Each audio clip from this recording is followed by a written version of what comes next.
അധിനിവേശ വെസ്റ്റ് ബാങ്കിൽ ആക്രമണം കടുപ്പിച്ച് ഇസ്രായേൽ. മേഖലയിലാകെ ഇസ്രായേലി ടാങ്കുകൾ വിന്യസിച്ചു. ഗസയിൽ ഏത് നിമിഷവും ആക്രമണം പുനരാരംഭിക്കുമെന്ന് ഇസ്രായേൽ പ്രധാനമന്ത്രി ബെന്യാമിൻ നെതന്യാഹു പറഞ്ഞു. ശനിയാഴ്ച ഇസ്രായേൽ മോചിപ്പിക്കേണ്ട 620 പലസ്തീനികളെ വിട്ടയക്കുന്നതുവരെ വെടിനിർത്തൽ ചർച്ചകളിൽ ഏർപ്പെടില്ലെന്ന് മുതിർന്ന ഹമാസ് നേതാവ് മഹ്മൂദ് മർദാവി പറഞ്ഞു.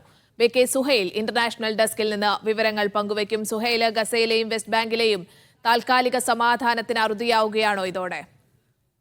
സ്നേഹ, വെസ്റ്റ് ബാങ്കിൽ കഴിഞ്ഞ 20 വർഷത്തിനിടയിൽ ആദ്യമായി യുദ്ധ ടാങ്കുകൾ എത്തുന്നു. പ്രധാനപ്പെട്ട ഇടങ്ങളിലെല്ലാം ടാങ്കുകൾ നിരത്തിയിരിക്കുകയാണ് ഇസ്രായേൽ. എന്ന് മാത്രമല്ല, ആക്രമണം കടുപ്പിക്കുകയാണ്. പ്രധാനപ്പെട്ട 3 നഗരങ്ങൾ ജനീൻ, നൂറുഷംസ്, അതേപോലെ തന്നെ തുൽക്കറം, ഈ 3 ഇടങ്ങളിൽ നിന്നും 40,000-ഓളം പേരാണ് വീട് വിട്ട് അഭയാർത്ഥികളായി പോയിട്ടുള്ളത്. അവരെ ഒരിക്കലും അവരുടെ വീട്ടിലേക്ക് തിരിച്ചു വരാൻ അനുവദിക്കില്ല എന്ന പ്രഖ്യാപനം കൂടി ഇസ്രായേൽ നടത്തുകയാണ്.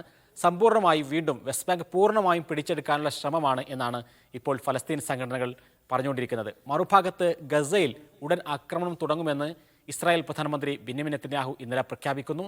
എന്ന് മാത്രമല്ല, കഴിഞ്ഞ ദിവസം ശനിയാഴ്ച വിട്ടയച്ച 6 ഇസ്രായേലി ബന്ദികൾക്ക് പകരമായി 620 ഫലസ്തീൻ തടവുകാരെ വിട്ടയക്കേണ്ടതുണ്ടായിരുന്നു.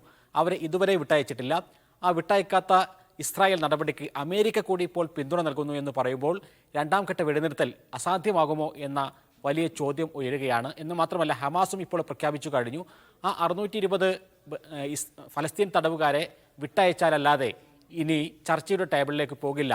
അതായത് രണ്ടാം ഘട്ട വെടിനിർത്തലിനെ കുറിച്ചുള്ള ചർച്ചയിൽ പങ്കെടുക്കില്ല എന്ന് ഹമാസ് മേധാവികളും പ്രഖ്യാപിക്കുകയാണ്. അപ്പോൾ കഴിഞ്ഞ കുറേ കാലമായുള്ള ഒരു താൽക്കാലിക ആശ്വാസം, താൽക്കാലിക വെടിനിർത്തൽ, അതിന് അറുതിയാകുമോ എന്നുള്ള വീണ്ടും വലിയൊരു യുദ്ധത്തിലേക്ക് ഗസയിലും വെസ്റ്റ് ബാങ്കിലും ഒരേ സമയം പോകുമോ എന്നുള്ള ആശങ്കയാണ് ഇപ്പോൾ കടുക്കുന്നത്.